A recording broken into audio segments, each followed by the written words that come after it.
Eu mi-am dorit un băiat, pentru mine e un vis, să-l fac mare fotbalist.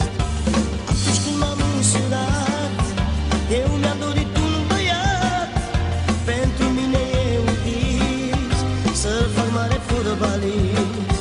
Visul mi s-a împlinit și sunt tare fericit. Cel mai mare e Ronaldo, după el va fi Armando.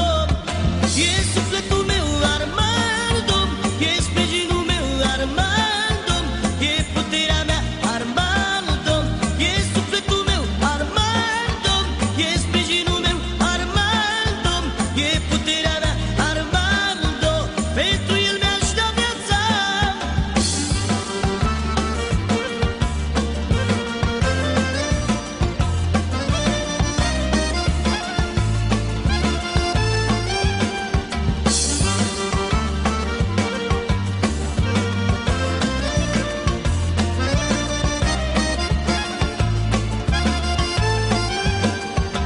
Nu mai vorbește lumea de băiețelul meu, se joacă toată ziua, este mic și nu e rău. Mult mai vorbește lumea de băiețelul meu, se joacă toată ziua, este mic și nu e rău.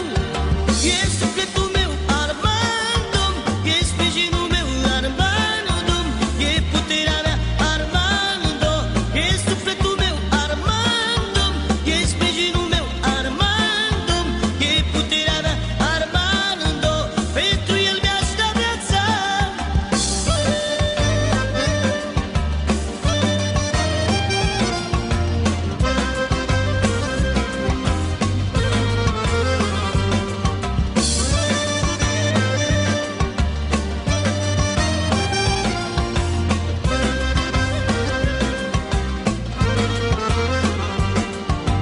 Atunci când m-am însurat, eu mi-am dorit un băiat, pentru mine e un vis, să-l fac mare fotbalist.